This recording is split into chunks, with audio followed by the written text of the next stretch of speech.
Cordiais saudações, caros leitores e telespectadores da Integrity Magazine News.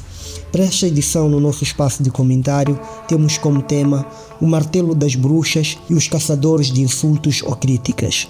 Quando em 1497, Erich Kramer, então teólogo da Igreja Católica, escreveu o manual Maleus Maleficarum, ou simplesmente o martelo das bruxas ou das feiticeiras, onde dava instruções claras de como caçar e procurar curandeiras, parteiras, tidas na altura como feiticeiras. Ninguém imaginava que num contexto atual pudéssemos ter situações similares como este.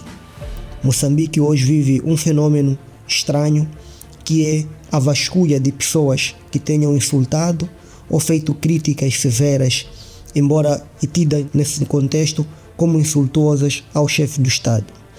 É uma situação que ameaça de certa forma ao cidadão que, como a gente sabe, vem de uma educação precária, que tem uma forma de estar e de ver e de viver no seu submundo complicada. É um cenário que nos leva a refletir sobre, de facto, se somos um Estado de direito democrático. É verdade que as pessoas são chamadas a opinar com urbanidade, como tem-se dito, mas nós estamos a viver num país em que há problemas sérios de educação. Há um sintoma graúdo e complicado de governação, ou verifica-se muitas situações de injustiças sociais. É normal encontrar a polícia que às vezes não educa, apenas reage a determinadas situações. Encontrar um jovem que esteja a batalhar numa avenida a vender seus produtos e, em vez de educar, em vez de encaminhar este cidadão, destruir os seus produtos. Como é que um cidadão num contexto desses pode reagir? Acompanhamos há dias em Nampula, por exemplo, onde em plena madrugada as autoridades municipais foram lá destruir bancas, num contexto em que esperava-se que existisse sim uma solução para aqueles vendedores. Estão num contexto de grandes problemas, onde acontecem assaltos ou roubos estranhos, mas é de vital importância que haja um diálogo, é de vital importância que haja uma educação. E como é que esse cidadão irá reagir? Porque as pessoas vivem numa situação penosa de pobreza. Sabe-se que Moçambique é o segundo país mais pobre do mundo neste contexto. E a forma como as pessoas reagem à fome, às carências, às necessidades extremas, difere de pessoa para pessoa.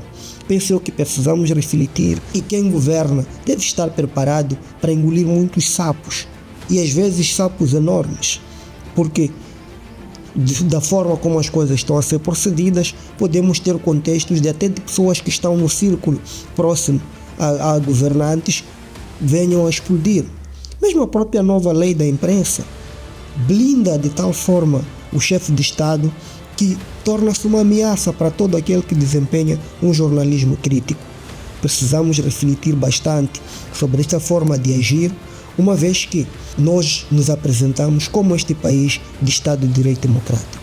Mas para tal, a fórmula seria talvez ter um governo que trabalhasse de verdade, que desse respostas concretas com evidências do seu trabalho, e não procurando quem, num cenário talvez de alteração mental, de frustração com as carências da vida, de situação de extrema necessidade, viesse ou falasse através das redes sociais algo pecaminoso que é entendido e interpretado por quem governa como insultuoso.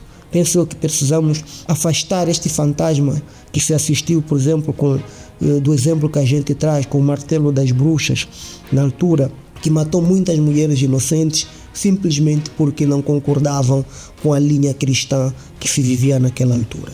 É importante que Moçambique se reencontre, procure educar, investir na educação, investir na dignidade do seu cidadão, ser um Estado mais dialógico para poder fazer as coisas como devem ser, para poder respeitar o cidadão, para poder dar justiça social, justiça econômica, justiça política a todo aquele que de facto quer participar ativamente na vida pública do país. Não podemos continuar a ter situações de ameaças constantes de que quem fala e extrapola ou fala na sua linguagem, no seu mundo de vida, esteja a atacar ou a desvalorizar quem governa esse país. Não é assim como chegaremos onde pretendemos. É importante que façamos as coisas dentro dos princípios legais e o cidadão também que procure comunicar com a urbanidade, porque a crítica, quando ela é bem feita e encontra alguém que saiba ouvir e entender, ela transforma. E ademais, todos os países do mundo que são desenvolvidos aceitaram as diferenças, aceitaram seus cidadãos da maneira como eles são e transformaram eles. Não adianta impor a ditadura enquanto somos incompetentes.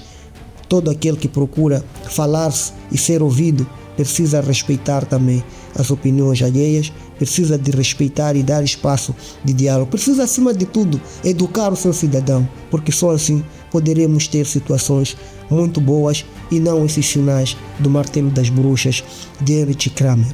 Muito obrigado, até a próxima edição.